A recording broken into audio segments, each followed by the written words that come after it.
乡亲朋友，大家好，欢迎收看《村民太妃》，我是喜丽丽。大家听说到糖糕亚计划哦，红豆生南国。大家一下看到一按强悠悠的呢，做亲都是风头铁。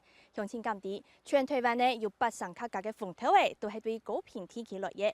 鸦片种的面积呢，就减减的有6000公顷，一年创造出来的产量1高公吨。还有的按道乡亲朋友的按道种头的农民天数之下，一年就创造出来6亿客家的产出。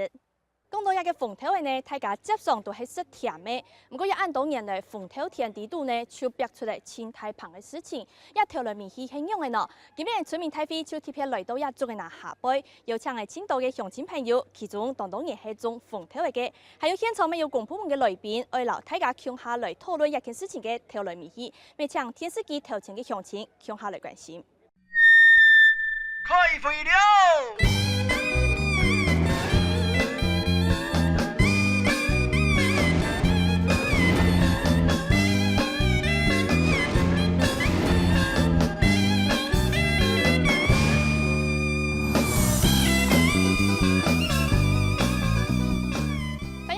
有天天讲条，共下来到做个那下杯，共下来讨论今日嘅村民太妃。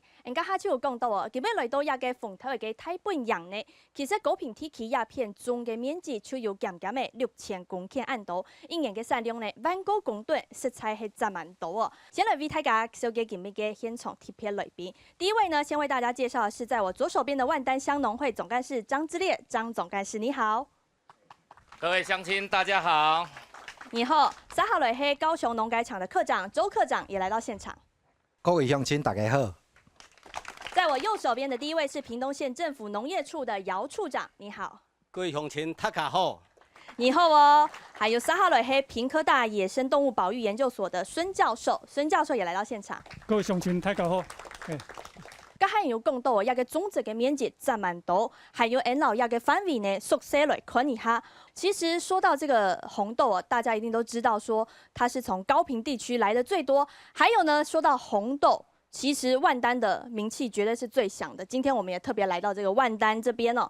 还有呢，我们除了看到万丹之外，新园、坎顶、屏东市这边都有在种植红豆，种植面积光是屏东县就有4500公顷这么多。我们有请乡长跟我们聊聊看，我们万丹这边呢，为什么它种红豆的效果会是特别好？事实万丹的红豆才好食，就是咱万丹的水质好，因为咱是地下水嘛吼。尤其是万丹的咱的土质好，气候好，所以讲万丹种出来红豆所以特别甜特别浓，所以讲万丹这是一个好所在。好，谢谢乡长哦。其实，在万丹的农作物里面呢，除了红豆之外，水稻是我们万丹这边种植面积最多的，然后呢，它的产量也非常的多。我们可以看到，水稻还有红豆它的占比呢，就各占差不多，已经将近50%了。其中刚刚说到水稻最多，占了47%。它的种植面积呢，1556.5公顷这么多，排第2名的才是我们的红豆，它占比是4%。种植面积，万丹的种植面积是1450公顷哦。那其他呢，当然还有我们万丹有其他作物，像是苦瓜、毛豆、其他等等哦。但是呢，是不是因为这样子的影响，它的稻子还有红豆，它的占比实在是非常多，所以呢，还要按照它的这个种植的情况来看。所以近年呢，在这个我们万丹的红豆田这边，其实坊间是掀起了风风雨雨。到底是发生了什么事情？我们先跟着记者的脚步到坊间一起看看亚天事情嘅条类面去。芦笋有几百只细体嘅木叶条，应该要比啲田当高嘅药铺也还没望到芦笋，一种又一种按你嘅相片，本人看到手痒。天空跳雕嘅事件，动接糖豆。也下同问题完全讲系调会抽成的。红豆传统式的也用撒播的方式，撒播方式现在那麻雀的密度是太高了，太高了，农民就没办法去赶那个小鸟，用那个米用那个农药给它，或者是用那个炮给它驱赶，成本太高了。现在我们找出一个方法来用那个直播的方式，直播的方式这2年试起来它相当的好。那个鸟那个密度也没有那么高。调开农民董繁少，也下大家想要改变种体育嘅方式，还个想要来做友善嘅种法，希望亚条问题友好解决。所以说我们现在辅导了我们的在屏东的几位农民一起来合作，就是说我们希望我们用不毒鸟这种方式，用比较友善土地环境的这种方式来栽种。大概现在前线大概有30几公顷，我们屏东农民很愿意来做这一块。天方挑钓鱼嘅方式既然当久嘅，甚过同样嘅事情，唔系单枪发展的屏东，咩唔系单枪亚种农作物天天。它麻雀不会去吃红豆，它只要是可能是第2期稻作的关系，因为我们万丹这边大部分第2期都是休耕，那有的人就是他会再种2期稻作。你只有几个田有种稻子，然后整个麻雀、整个鸟都在那边吃嘛。他们如果1分地收差不多1200斤，经过麻雀吃的话，差不多我会吃掉200-300斤哦。所以他们会在旁边或用驱鸟的方式有的就是会放一些那些毒药。挑钓鱼嘅事件本万丹命上嘅一层暗影，甚过万丹种挑鱼嘅农民，大家无时间去怪烟，电到大家同心抗胆去改变现状。大家人嘛感觉讲，安尼个情况可麻烦。毋过为了他家人的室内安全，因为已经他家人治安问题他家人也来也从事，无朝也方面行做唔得。嗰时安尼，伫开办会的时间安尼，我一出我经讲屯班员工一天要朝安尼方向来做，还你别人可以行出去下路。如果说自然农法的话它的产生，说真的啦，1分地收个100多斤是很正常啦。因为吃剩的就是农民的啦。副班长，你发现了什么？那个毛虫专吃叶子的它就会吃掉叶子，它就会产生它不能吸收，然后那个红豆荚就不会再生长。亚白嘅事件系危机，咪系转机。每本种风体育嘅农民，重新有看到嘅友善环境有几重要嘅。学会留亚到天当毕业，天内空嘅生活和平共顺，总发现嫩毛虫、木羊条、烟呢，就啲爱嘅顺风。刚才我们也听到影片当中呢，有农民就提到了食安是现在大家最重视的，可是这个呢，它就代表后面红豆产业它要怎么发展，到底用对方法了吗？我们今天村民大会就是要来到这边跟大家一起来讨论哦。而且呢，近几年来田间发生这个毒鸟事件，为什么大家会把矛头通通都指向万丹？究竟发生了什么事？今天我们现场很多农民都可以来跟我们分享您的心声哦。不过呢，我们现在先带您回到2年前，其实在屏东县的坎顶乡这边，当时发现了很多鸟的尸体。经过我们屏科大的野生动物保护研究所鸟类生态研究室统计，田间的死鸟其实是有超过了3000只。拍到的照片呢，其实景象看得令人触目惊心。我们今天也可以请教孙教授，教授，我们在当时的发现，其实这次的事情，为什么大家会用毒鸟的方式来去驱赶鸟儿？这是过去文献我们发现了什么？我们没有大量去检视文献大概可能有看到1、2篇有提到这个事情。大概在民国70可能70、80年那个时候。对，有一些农改场大概有提到那个防治的方法，是，这是我们最近才知道的事情。对，是。那因为，这个毒鸟事件发生的时候，政府有在宣导说，农民不要用农药毒鸟的方式，因为它会触犯到农业法。但看起来好像跟那个农改场的那个说明是好像是有一点矛盾的地方哈，所以这个部分我们是最近才知道，所以也不知道政府现在未来的态度是不是就希望能够改变过去的教导的方式，或许可以用比较一般，或许社会大众大概会感觉比较舒服的方式来防治鸟害。其实大概目前看到就是屏东县台南跟宜兰。那乡镇呢有这样统计吗？乡镇目前还没有细分去看那个部分，对，因为。我们现在也是了解说，这样子的回报到底是不是能够真正反映实际的状况？是，这个还需要后续再去了解。那请教教授，我们透过这个研究，最希望的是告诉大家什么呢？事实上，我们关心的这些猛禽，其实我要跟大家说的是，事实上它是我们农民的好帮手，因为有太多的猛禽，它会去吃麻雀啦、吃红鸠啦，好像我们都常见。以前日据时代农村常看到的那个猫头鹰，小的猫头鹰，或是现在在都市公园、农村常常可以看到很多的凤头苍鹰开始进入到一些比较大片树林的地方，这些都会吃很多老鼠，吃很多红鸠，吃很多麻雀。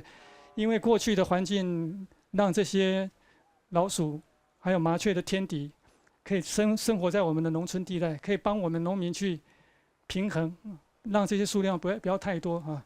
那所以他们基本上是农民的好帮手，我必须要这样子讲。那可能是因为我们农民开始找到一些方法，比较快速的方法去解决他面对的那个鼠害跟鸟害的问题。对。那但是也间接伤害到这些农民的好帮手，对，让这些天敌没有办法去帮我们去控制，所以可能慢慢我们会越来越依赖用农药的方式来解决我们的农业上的一些问题，这样子。所以我们是希望也让农民能够知道，了解到猛禽它在农田生态系扮演的角色。科长，请问以前我们当然现在时空背景跟过去已经不一样了，以前当时怎么会用这样的方式，可能用农药来去防治鸟害呢？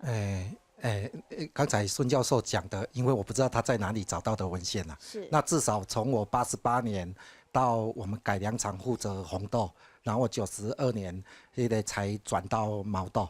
那从88年到现在，我们从来没有鼓励，也从来没有去发表这样的文献。那当然我一直在强调，虽然爱鸟的一些人士，他们对鸟都把它当作是非常宝贵，但是我常要不管在 Facebook 或者他们在写这些就是他们不管在 Facebook 或者在发表这些文章的时候，我请讲爱以同理心，大家来想啦。恁兜的鸟仔有性命，阮兜的豆仔也有性命啦。阮辛辛苦苦种种落，恁兜的鸟仔来食阮兜的豆仔，你要叫阮遮农民要安怎？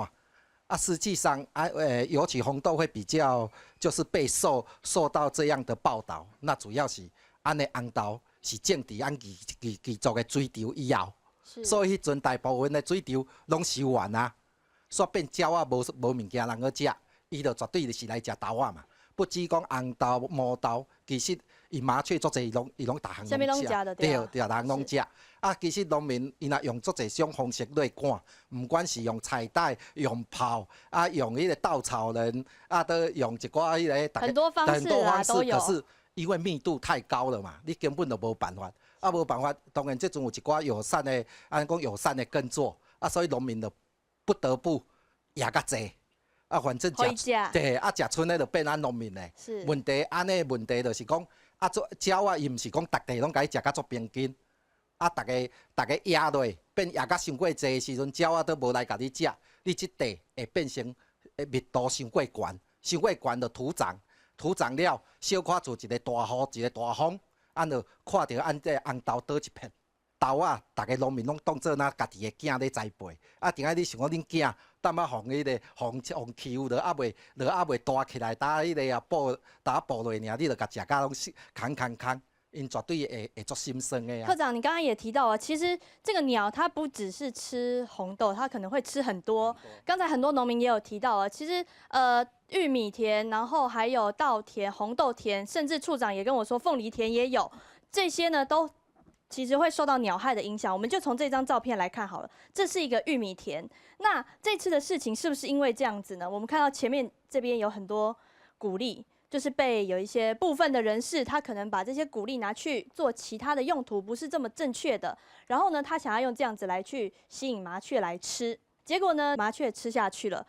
再来，在生态当中扮演食物链比较高层的，就是黑鸢，俗称老鹰，它再来吃这个麻雀，所以造成这样一件毒鸟事件发生了。可是为什么现在大家都把矛头指向万丹？我们再请教一位农民哦，是不是可以来跟我们从图上呢一起来分享，大家为什么会把在栽种的时序上面是不是接得很紧？所以呢，这个毒鸟事件就把矛头指向了红豆这边了。我们欢迎一位农民，可以跟我们一起分享一下。阮兜种豆啊，种的面积大概多少？按到4分外。请教一下，麻雀飞下去吃的时候，它到底是吃什么样环节的那个作物呢？可以跟我们稍微叙述一下。啊，你看迄个挂稻仔机后边对鸟啊无？对。有看稻仔对鸟啊无？所以它是吃那个秣春，就是稻米还在穗上面的稻米，还是吃之后已经采收之后的呢？都会。其实有些农民在撒红豆的时候，或是他在做，可能他们会像他们保育的会说，以助教会拖个宅啊，这样宅啊。可是农民也不会去把那个红豆泡农药，因为发芽率会变差，因为农民也没那么说让自己发芽率变差，收成也会变差。是。所以基本上以拖个宅啊，它死掉，很多电视上画面都没有被拖宅啊死的。这片段式的资讯，让我们造成说，好像就是吃红豆死掉了，好像就吃。所以您实际发现，这些麻雀根本不是吃红豆。它有吃红豆，或者是没吃红豆，可是事实上吃的东西可能不是因为那个死掉了。是。对，因为基本上农民也不会这么做，去拿红豆这么搞缸去浸，又要浸来给有叫吃，无现在搞缸的代志啊。OK， 谢谢有志。我们也欢迎今天呢有很多种红豆的农民也来到现场了。您有其他的看法吗？对于这次的事件？有倒计根本就拢无影啦。写迄个因遮保护类的这学生哦，拢乌白报道，哦，拢讲拢万丹的毒豆啊、毒死豆啊，影响这难对影响阮农民的收成，影响偌大呢？照你的观察，你捌看过有人安尼做无？迄少数啦。啊，若是你嘛讲拄啊，迄个发芽的时阵，麻雀会去食嘛？啊，迄时阵大家要安怎防治嘞？迄是大面积，迄是个案尔啦。OK， 好，谢谢理事。还有其他农民要跟我们分享一下吗？你好，副班长。伊关系到即个毒鸟的风波吼，咱嘛想讲，即个会造成一个足负面的影响啦。啊，阮是希望透过即个节目，阮会当希望讲，因为咱会当含即个大自然会当和平共处，咱会当用做一种方式啊来取鸟，啊嘛。希望讲吼，有关的单位有即种会当取鸟的方式，比如讲是迄种风筝啊、猛禽的风筝啊，还是讲其他的方式的电火啦，拢会当赶鸟的方面，还是诱蛇会当赶鸟方面，会当吼，互遮农民吼，会当大家来去学习，去甲遮麻雀吼，会当和平共处，会当互阮的万丹的红豆哦，尽量往国际上面推啦，毋是讲。负面的，就一直对阮万丹啦，因为阮遮农民哦已经足辛苦的啊，红豆互食袂了的，啊，佫互报到安尼，实在真正希望吼社会大众哦会当对阮的红豆会当甲阮支持啦，不用再用负面的影响，给哪甲阮的红豆要采收的时阵，就有一寡很多负面的东西哦，会导致我们的收成啊，互阮的农民哦影响很大，影响足歹啦。那就你观察，副班长，我们有看到它鸟真的会吃红豆吗？还是家剪会不会有吃？大家没发现而已，会吗？其实小鸟它是不会去吃红豆啦。为什么？因为讲较歹听，伊个较大粒，它是以吃稻谷为主啦。啊，它会去吃红豆，是因为红豆它发芽的时候它会比较嫩，它的根会比较嫩，啊，伊会去甲伊的心吐登去食伊的汁啦。所以它伊袂去食红豆啊啦。谢谢副班长。孙教授，请教一下，刚才很多农民有提到，可能是不是这件事情或许不是只发生在红豆田附近？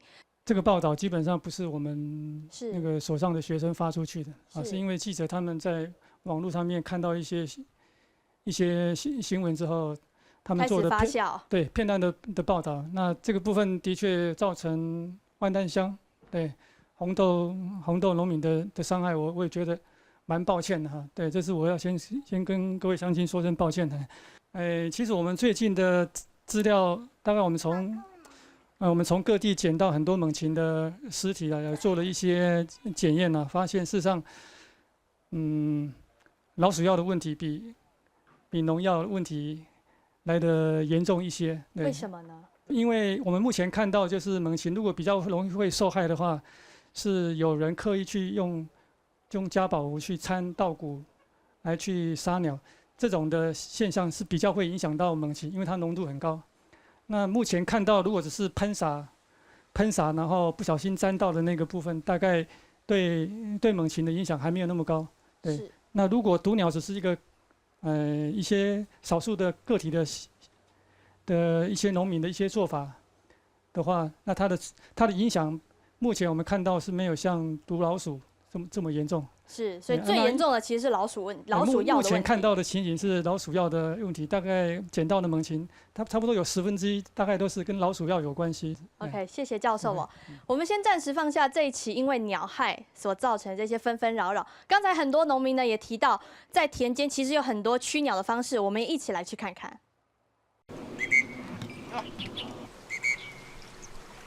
北鼻山以向，比如东角嘅上天木头嚟到田度，两下班就去到著名嘅树塔棚嘅。一隻口令，一隻動作，一條皮訓員專門訓練猛禽。因为猛禽飞行的动作它是贴地飞行，所以如果我们用猛禽，它从高处滑到我们的训练者的手套的时候，它会贴着稻田的上端，一直滑过来。那滑过来的过程当中，就会惊吓到躲在里面的鸟。那受到这个鸟被惊吓到就会跑掉。当鸟遇到天敌啊，它会紧张，它发现到这里一直有天敌出现，它就会能躲就躲，能闪就闪。我过无时间，系啊，我过无时间，计事情都压掉，压掉我来说过，系啊，计时间佢变出来比，所以变出来比顺天压掉，看到压掉去做学者。皮训员为民屋下又種田又學又抱，當真係除了訓練又抱，同時又做得腳調嘅，兩方面照顧到嘅。有一道農民講，平常時數到一調去，千厲害，先強嘅卻愛腳木嘅下，貴千隻嘅木羊調，睇馬出慢慢放，並人過來，老公嘅實體貴太板，無數田方接近看到一種經典嘅彩帶，利用反講，愛調嘅刺到長年，另外未有人派出個人員。企業鋼鐵未有人用，希望超大自跑嘅，也係用其他嘅方法來嚇掉嘅。甚至嫌到最早，嫌到冇生嘅，掉嘅咪唔驚。老師這樣子 Q 它有用嗎？大概沒什麼用了，沒關係啊，就是我們以這個。這個動物這個共存啊，你們吃剩下就是我們的，我們都覺得 OK 啦，但是還是不要給你們吃太多，這樣還是放鞭炮比較有效。但是放鞭炮，我們農民要花比較多的錢啊。我所種的係吊菜嘅，吊菜啊，我有幾多吊嘅，我去熬伊安尼吊菜啊，對我來講算是幾嚴重啊。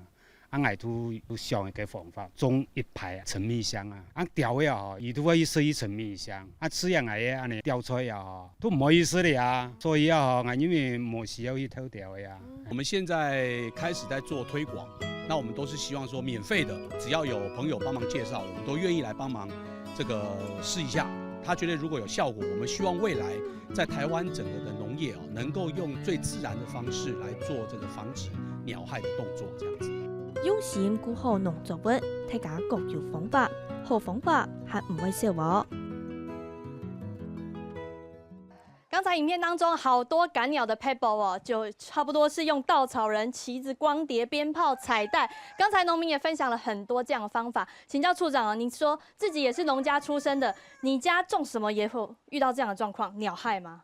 驅鳥的方式能夠改變的話，就是剛剛我們在畫面裡面所看到的各種的方式，是稻草人，因為以往都是用做稻草人最傳統的嘛。那後來包括做旗幟啊、光碟啊，基本上看久伊就驚了，伊就袂驚啦，看久伊就習慣了啦。那這個方式的話，變成說，如果說我們不是從這個生產或者說從驅鳥或者說毒鳥這個出發點來講的話，我們另外用一種播種的方式，我們來改變。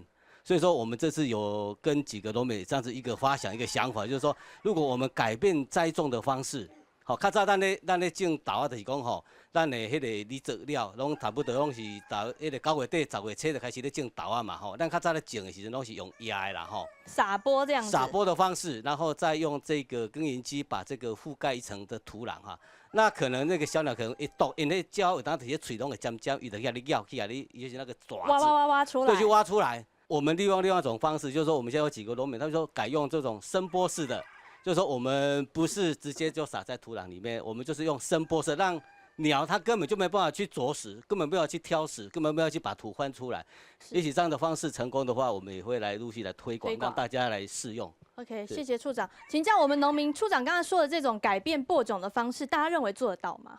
咱用迄個大台鐵牛仔落去放，咱落去放。放了，咱再擱用迄個草莓啊，草莓啊，就是咱的迄落农业的补助迄种草莓啊，来甲喷高，哦，安尼伊的迄落籽就有较深，所以伊就较袂受鸟啊甲用出来，迄是安尼。OK， 谢谢大哥啊。那请教总干事，我们这边有什么样的做法可以来以后让是不是这个鸟害的方式来降低，或者其他我们农会在注重在什么样的辅导呢？好，我们县政府姚处长所提到的，早期是用撒豆的方式就有这种现象。那今年万丹目前就是说用耕耘、用播种的方式，机械播种的方式，已经大概占了快80%。那可能我在研判。今年所发生的那些用稻谷去用加保福的问题，可能少数个案的问题。因为我在万丹长大，我家也务农，我已经很久没有听过说用稻谷毒鸟的事情。个案。对，那所以今年这个状况属于个案。那我们希望站在农会的立场，我们去跟农民去宣导，如何让这个大自然的环境能够大家取得一个平衡。我们也希望说，爱护环境的这些学者、专家、学生。还有社会的善心人士，都能够也帮我们想想看，如何让农民对鸟害的问题取得一个有效的方法。农民的收益绝对是来自于节省成本、创造利润，那农民他才愿意来做。那事实上，今年度这个事情，我觉得是个案的问题。好，谢谢。谢谢总干事哦。是不是友善这个问题，只要解决了，友善只要达到了，我们环境就会变好，产业就会跟着提升起来呢？还有刚才有各位长官也有说到，其实呢，是不是改变种植的方式、播种的方式，就可以获得足够的利益？面积呢？面积有没有问题在里面？还有这个整个产业价格的问题，我们待会广告之后一起回来现场继续讨论。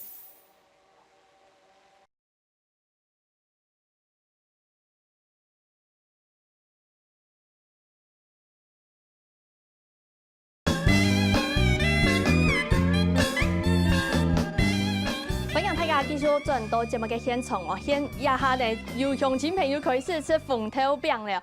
其实呢，大家都知道这个红豆大概很多地方是用在这个内馅，尤其是甜点当中。我们从这张图一起来看一下，现在呢，我们的屏东哦产量其实是最大的。我们看到102年各县市的乡镇产量，其实总收量1185万公斤这么多。屏东县呢这边的种植面积。在102年度其实是4385公顷这么多，高雄排第2，我们刚刚也有提到1248公顷，其他的中南部地区像是台南、嘉义、台中这边也都有种红豆。那我们在全台湾的这个需求量当中达到14000公吨这么多，但是呢，我们全台湾国产的红豆12500公吨而已，其他这边不足的地方就有赖进口了。请教分署长，我们这边进口的红豆拿来做什么呢？那这些进口呢，其实大部分是做馅料，做馅料，对的红豆饼啊，还是红豆丝，所以这些我们国产的这些量还不足喽。国产的其实是大部分做新鲜，做红豆汤，因为国产的品质比较好。实际上应该大家都有感受到了哈，这几年大概这差不多4、5年来，国内的这个红豆的价格一直是很稳定的哈。那为什么会稳定？第一个，我们的品质好以外，那进口的这2500吨，实际上我们农委会有设一个关税配额，就是你最多就是进2500吨，这个是每年最多是进2500吨。那你如果超过2500吨的，那政府会给你，就是我们会给他课一个配额外的关税，你进1公斤就要缴22块的这个配额外的关税，所以我们设这个配额外的这个配额，还有定这个税率，实际上就是在保护我们的国内的红豆的农民。好，这个是第一个。那第二个，我们也做很多这些行销的活动，像我们12月底，我们万丹就要办一个红豆文化节。好，那我们也辅导一些小农来自创他们的品牌，所以刚刚总干事就讲到说，今年契作量要来增加，就是我们把这个国内消费者的这些胃口，把它养成说我就是要在地消费，我要喜欢台湾的红豆。国内的需求，国产都已经不足供应了，所以看起来我们好像没有办法用红豆去赚外汇。这个国内的红豆大概成本大概在30几块哦，那在跟国外来讲是还有比国外还高一些啦哈。不过虽然我们比国外高，那大家也说啊，那成本高是不是没办法外销？实际上我们还是有外销一点点哈，大概有几百吨的这个量。那这个就是要去取得国外比较高价的、比较尖端的市场，所以这个是2方面的。一方面我们要让国内的消费者知道我们的好，要地产地销，吃在地的，吃当季的。好，那另外一个是用我们的高的品质去抢一部分国外高价的市场。是 ，OK， 好。那请教总干事，刚才有提到价格的部分哦，我们农会这边呢，未来可以怎么样在价格方面可以让农民获得更好的收益？最主要就是说，我们希望全国的消费者能够支持我们国产的所有的农作物。事实上，以台湾的每年所生产的产量来讲，其实事实上国内的消费的量很大。那如果说大家全民都去支持我们国产的红豆也好，其他作物也好，事实上进口商他在进口的时候，他就不会进那么多的量，它就会有所调整了。那另外就提到说，它的价位低，最主要就是说我们要以我们农会来讲，我们开发的很多产品，我们希望从原物料把它提高它的附加价值。那当农会赚了钱，当然农会有做跟农民收购的动作，我们就不止稳定市场的价格，还可以再提高给农民的收益。今天我们现场呢来了很多都是万丹在种红豆的农民哦，当然还有其他地方也一起来共襄盛举。等一下都要跟我们一起讨论他种红豆的这些甘苦谈。我们先看看其他地区的这些种红豆的豆农们，他们怎么样为自己创造更高的收益。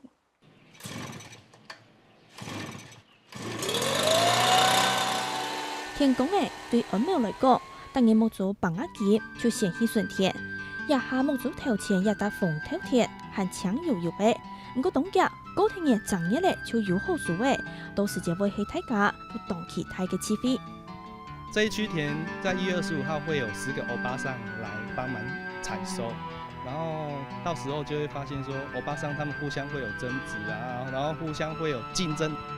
烤啊紧诶，阮遮拢要烤了啊！速度你嘛较紧诶，咱后壁佫几若家爱烤诶。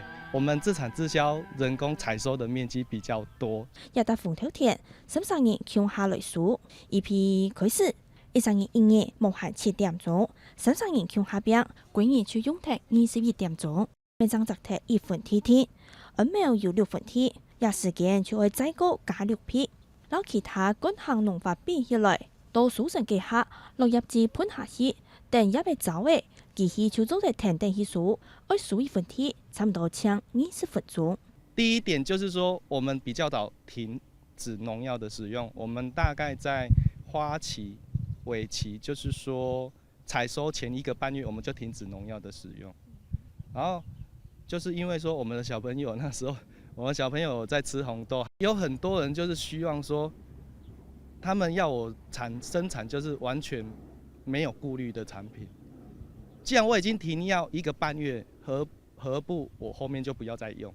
友善農法好時好力，即個做到按辛苦嘅，還唔單搶記。價格，以前的話你要按青海一啊，哇，你夠辛苦嘅。也打風頭天係中午嘅，可能過去中午幾乎抗議強下來割草，大家無限切差，是唔過風頭嘅種嘅按冬嘅，錯嘅咪幫嘅按冬嘅。一部嘅價頭算係較好高一啲咧，頭擺係中國成票，自家種嘅貴太對嘅風頭嘅，前面實唔啲愛買本乜啥，先為之講啊，好地一下唔係安尼咧。我數咗1000多斤哦，結果我要買到200斤，係啊剩嘅哦，我嘛唔對買嚟去，佢下唔係講風頭嘅可以抗幾年嘅啦，就會緊張啦，哦，就。沒相同，又沒安尼買本量上，就同一般的安尼做的有啥做手機的家私相同安尼買本量上，經驗下吼無相同的哦，經驗愛個驕傲的講吼，啊風頭的唔是買啊都講有好存啊，就明年就差不多到也粮食就冇退位，就减唔到啦。就像係照顧自家嘅生意嚟供養，希望至當本有嘅，命得一粒又一粒嘅豐體位，來做無土栽培，種出自家親有信心嘅農作物，加到啲安泰嘅市場當中，潛到嘅天味。刚才我们也看到其他的农民呢，同样他们是种红豆，但是同样一副牌，他们打出了不同的结局，为自己争取到了更多的收益。今天现场那么多的红豆农，我们欢迎您跟我们分享一下您销售的模式好吗？有没有可以提供大家一起参考的？副班长，比如说我们会把红豆呢灌进香肠里面啊，在市面上的销售量也是不错的。其实呢，当我们万丹红豆季开始的时候，我们这个附加产品我们制作出去的时候，经过消费者广大的回应是觉得说红豆香肠真的是很好吃，然后呢，他们觉得说真的是很新鲜，能够在红豆加到香肠里面，会是一个很大的卖点。好，谢谢。那其他呢？有自己的地是4分，其实是面积相对起来没有很大。对。那家里本来就在种红豆。对。那你这样子的新的方式，有跟家里有一些磨合过吗？有啊，我爸都会说，啊，你这不是头路了。对啊。所以家里你可以跟我们分享，爸爸是用什么样的方式在种红豆，在行销他的红豆？他早期就是推盘上推而已啊。我跟他说，你种的东西你没有办法去说价值，永远只有价格，30几块，30几块。然后每年的新闻来的时候，红豆又要喷药又要毒，每年都会重复这些新闻。我要说，那不然让我来试一次好不好？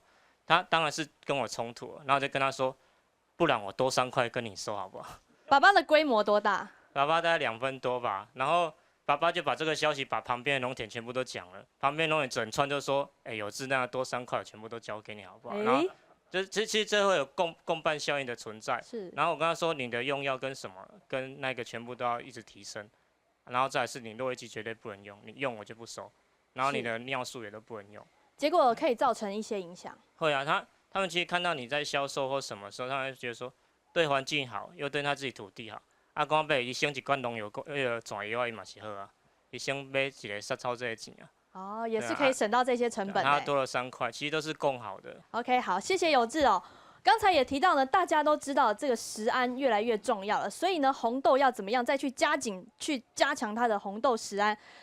是不是从其他的产销端一起来加油？因为呢，大家消费者一定都想要买到好东西，买到食品安全，买到一个安心，买到一个保障。但我们生产端呢，可以怎么样来去加强？比方说呢，鸟害问题，今天农民跟我们分享了那么多驱鸟害、除鸟害的方式，但我们就是要用友善，不要去用不好的方式诱杀麻雀等等等哦。环境我们来做安全无毒的栽培之后，是不是对人吃了安心，然后对环境也是非常好的，为我们农民创造了更多收益？我们大家实际赚到口袋里的钱是不是更多了呢？像刚才有志说多一些钱跟你收，所以这样的收益达成了，然后呢？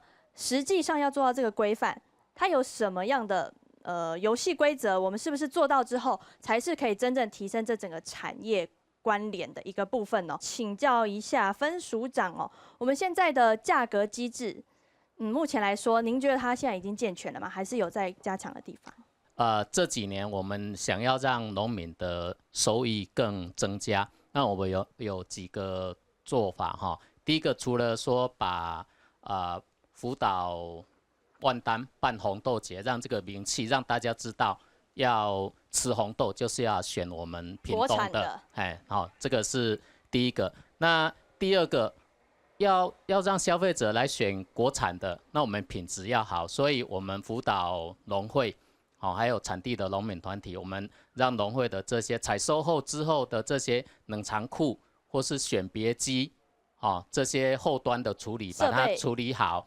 好，那农会有这些设备之后，出来的品质好，那消费者认同，那这个契作量就可以增加哈，这个是第一个。那当然也有很多农民他想说，我不想交给大盘，也不想交给这个农会嘛哈。我自产自销，对不对？对对，那自产自销的部分，实际上农委会哈，像我们农粮署今年就开始推动一个台湾农产生产追溯的制度哈，就是农民只要来申请，个别农民都可以。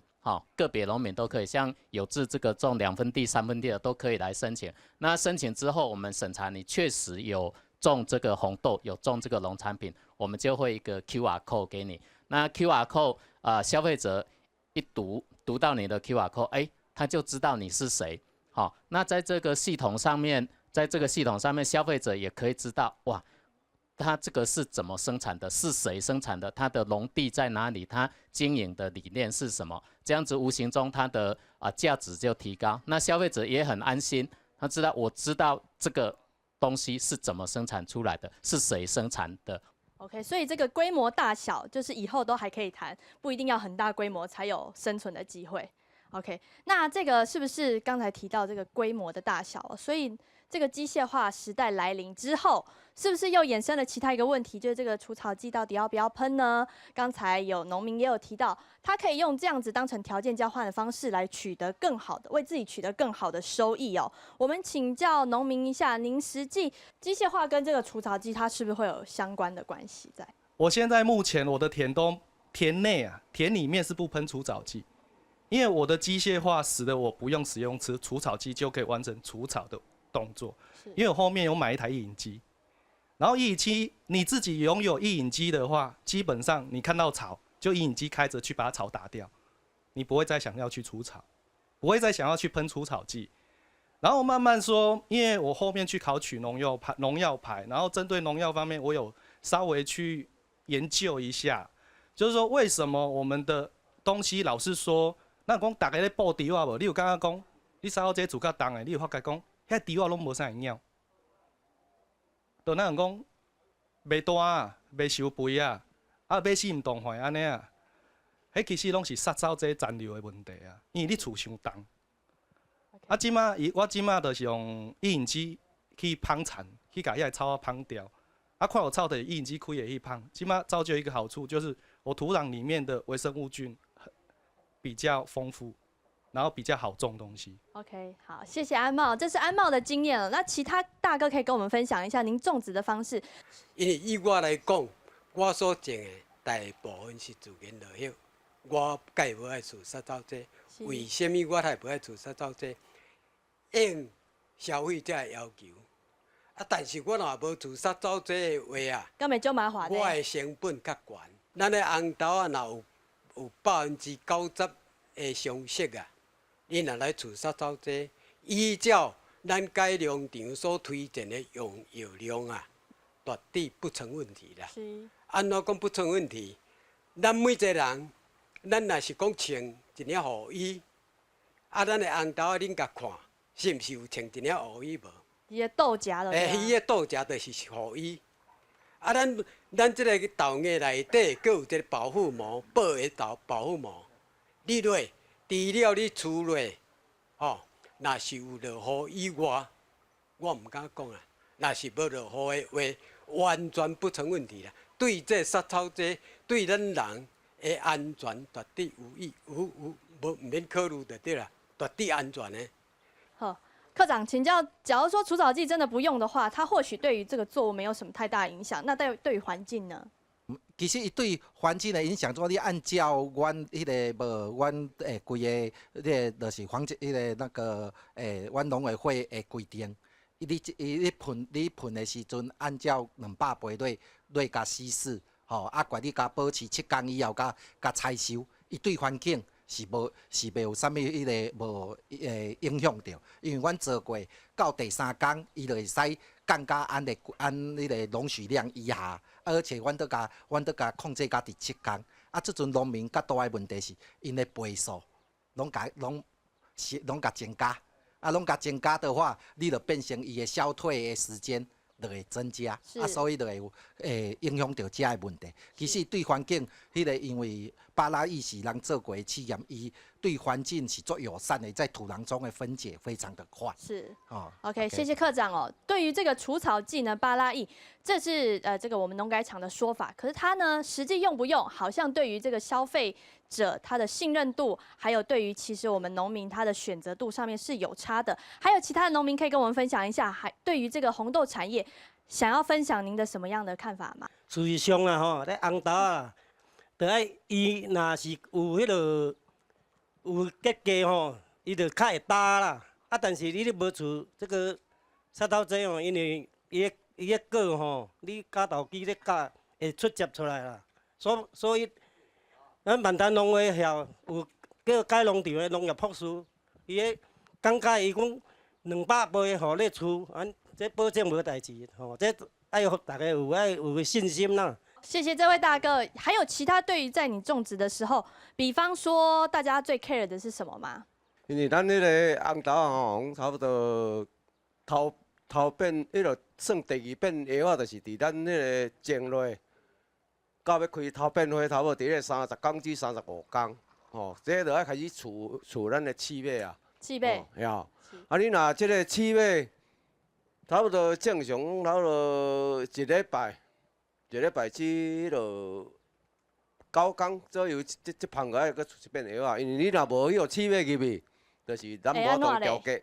它的影响多大？很大，因为你若去互刺尾活，你无甲除吼，袂结痂啦。